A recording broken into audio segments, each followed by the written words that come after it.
Je m'appelle Nadia Sweeney et je suis journaliste en charge du pôle enquête au Média TV, qui est un média audiovisuel qui diffuse principalement sur YouTube et qui a une chaîne de télévision, notamment sur la Freebox, sur le canal 165. Donc on est une télé d'information générale et politique.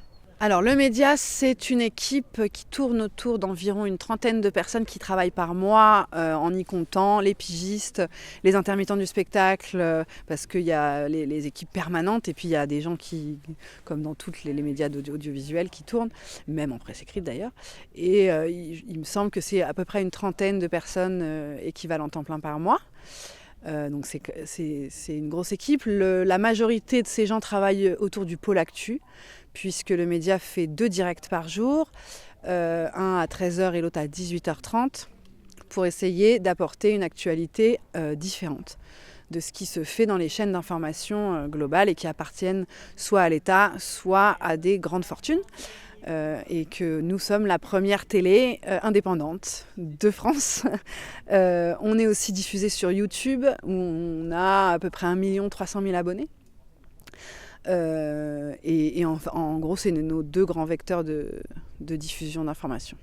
Alors, on a été invité pour les 10 ans de Mediacoop pour venir participer aux ateliers proposés dans les zones rurales. Pour nous, c'est hyper important d'ouvrir la place parisienne aux zones rurales et aux autres villes de France, parce qu'on constate qu'il y a une tendance de nombrilisme parisien et que le média développe depuis quelques mois des partenariats avec les médias indépendants locaux, régionaux, dont Mediacoop fait partie.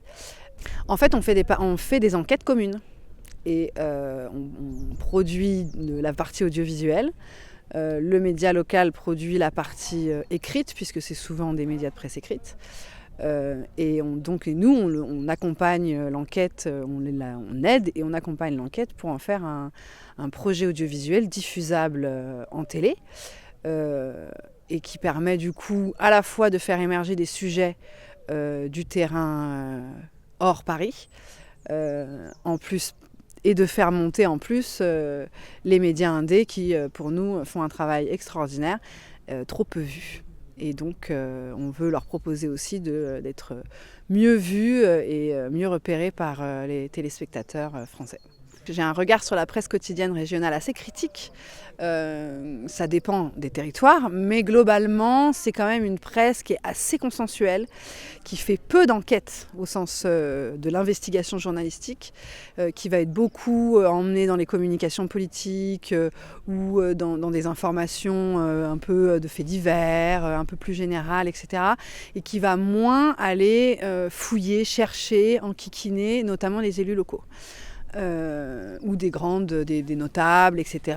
Et c'est plus difficile pour un média local parce que ça le met face à des réseaux, ça lui empêche d'accéder à des réseaux.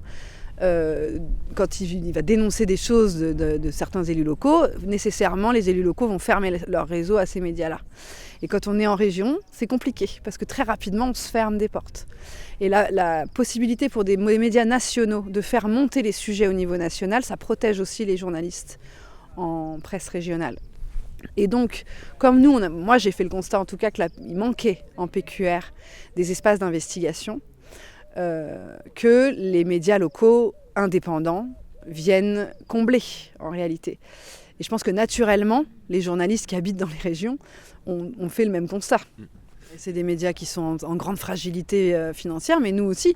Tous les médias indépendants sont, à part Mediapart qui a réussi à trouver un modèle économique viable par l'enquête, cela dit, on a une galaxie de médias indépendants dont l'économie est très fragile et qui est en recherche de stabilité économique et d'équilibre. Et nécessairement, plus vous allez dans les régions, et plus c'est difficile, parce que en général, ce sont des médias comme le nôtre d'ailleurs qui fonctionnent sur le don, sur l'abonnement, mais qui est un abonnement peu cher, et qui fonctionne sur les appels à dons principalement, puisqu'il n'y a pas de publicité, et que c'est des économies fragiles.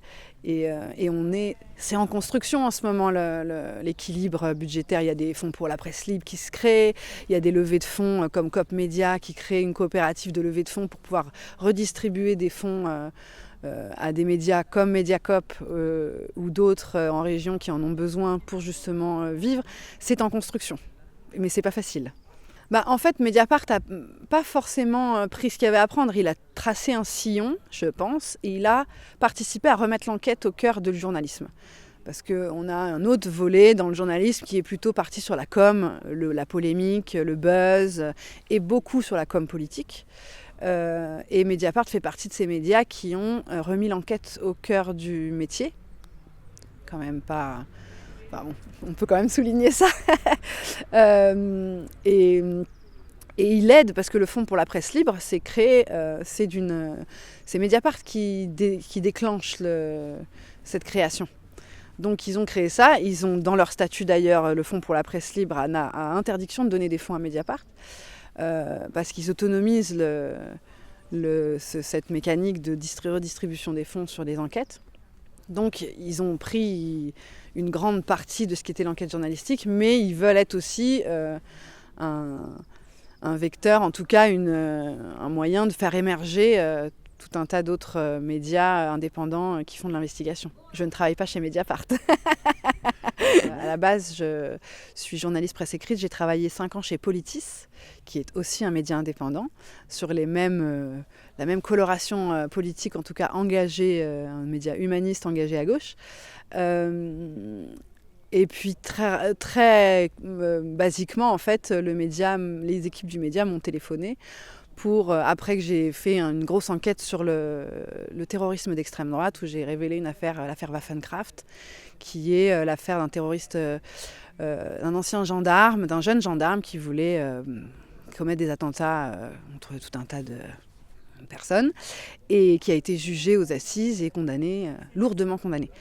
Et quand j'ai révélé cette affaire, le média s'est rapproché de moi pour me proposer la reprise du pôle enquête qui était en jachère chez eux. Et du coup, j'ai trouvé que c'était un beau challenge, parce que je connaissais pas bien d'ailleurs l'audiovisuel. J'avais fait un peu de radio, mais je connaissais pas trop tout ce qui était image, télé. Mais en revanche, il y a la rigueur de la presse écrite qui fait qu'on m'a demandé de venir créer ce pôle. Et c'est comme ça que je suis arrivée aux médias.